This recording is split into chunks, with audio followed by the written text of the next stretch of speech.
Before the skyscrapers of New York, before the founding of Washington, D.C., and even before London became a global capital, a city rose in the heart of North America. A city with giant pyramids of earth taller than 10-story buildings.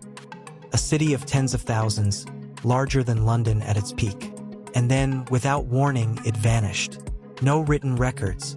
No survivors to tell its tale. Only silent mounds and ruins remain. This was Cahokia, a lost city that rewrites everything we thought we knew about ancient America. In the next few minutes, you'll discover how Cahokia rose from humble villages to a sprawling metropolis, how its leaders built monuments rivaling the pyramids, why its people worshipped with wooden solar calendars, and the dark mysteries of its sudden collapse. Stay until the end, because the secrets archaeologists are uncovering today could completely change how we view North America's history. Chapter 1. The Birth of a Forgotten Metropolis. The year was around 1050 CE. Along the fertile floodplains of the Mississippi River, small villages suddenly merged into something never seen before.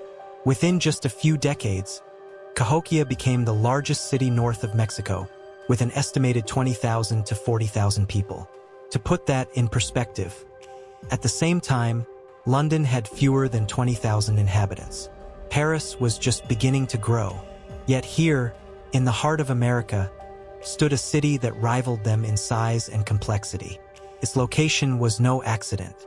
The Mississippi River was a superhighway for trade, food, and culture. The soil was rich for farming. And most importantly, its leaders knew how to turn natural resources into power. But how do you keep tens of thousands of people united without a written language or metal tools? Chapter 2. America's Pyramids, the Mounds of Cahokia. At the heart of the city rose Monk's Mound, the largest earthen pyramid in the Americas. It towered nearly 100 feet high, with a base covering more ground than the Great Pyramid of Giza. Built with nothing but baskets of soil, carried one at a time, it required an estimated 22 million cubic feet of earth. On top stood a massive wooden temple, the seat of Cahokia's ruler, a great sun chief, both king and spiritual leader. But Monk's Mound was only one of more than 120 mounds spread across the city. Some were flat-topped, supporting homes of the elite. Others were conical, likely for burials or ceremonies. Together, they formed the skyline of a metropolis unlike any in the world. And these weren't just piles of dirt. Some contained chilling clues of human sacrifice. Chapter 3. Rituals and Religion. In 1967, archaeologists uncovered a burial mound now called Mound 72. Inside, they found a single elite male, buried on a bed of 20,000 shell beads arranged in the shape of a falcon. But around him lay something darker, more than 270 additional bodies. Many were young women, believed to have been sacrificed in rituals to accompany Cahokia's elite into the afterlife. This suggests Cahokia's leaders used religion, spectacle, and even fear to cement their power.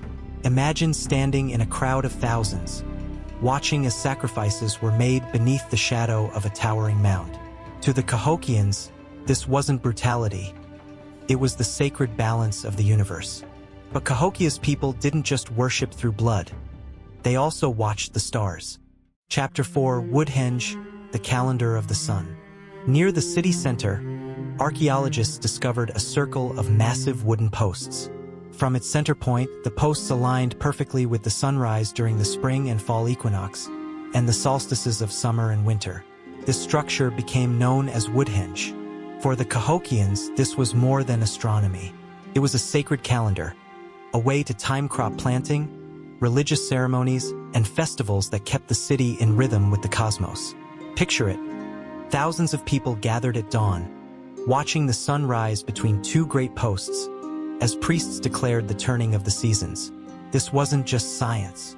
It was theater, and it kept people loyal to the city's leaders. But how did tens of thousands live here day to day? The answer might surprise you. Chapter 5. Life in Cahokia.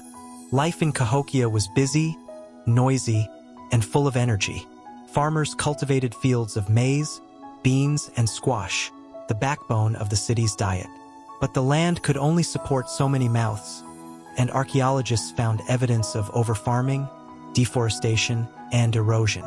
Markets buzzed with activity as traders arrived from across the continent. Copper from the Great Lakes, seashells from the Gulf of Mexico, mica from the Appalachians all flowed into Cahokia. Craftsmen shaped these materials into jewelry, tools, and ornaments. Pottery was painted with intricate designs. Game and fish from the river were traded for exotic goods. Ordinary families lived in thatched houses arranged around courtyards. Children played near the river, while smoke from cooking fires filled the air. It was a world connected by trade, but held together by belief in their leader's divine power. And yet, the very success of Cahokia contained the seeds of its destruction. Chapter 6. The Collapse. By the 1200s, cracks began to show. The population may have reached over 40,000, straining the land beyond its limits. Forests were cleared so quickly that erosion destroyed the fertile soil. Climate records show both severe floods and devastating droughts struck the region. Crops failed. Hunger spread. Excavations reveal signs of palisade walls, fortifications, suggesting rising conflict, perhaps even civil war. By 1350, Cahokia was nearly abandoned. The mounds still stood, but the people were gone. Within 2 generations, the greatest city of ancient North America had collapsed into silence. But did Cahokia really vanish? Or did its people live on in unexpected ways? Chapter 7. Legacy of Cahokia. Cahokia's people didn't disappear. Many likely migrated, joining other native nations across the Mississippi Valley and beyond. Some oral traditions of tribes like the Osage and the Choctaw may carry echoes of Cahokia's story. Today, Cahokia is a UNESCO World Heritage Site, and archaeologists are still uncovering its mysteries with new technology like LiDAR scanning. It reminds us that North America was not an untouched wilderness waiting for Europeans. It was a land of cities, monuments, trade networks, and civilizations as advanced and ambitious as anywhere in the world. So next time someone says ancient America was empty, tell them about Cahokia, the city bigger than London that rose and fell in silence. And if you want me to cover the hidden daily life of a Cahokian family, or the shocking human sacrifices uncovered in their burial mounds, let me know in the comments. Don't forget to subscribe for more lost history.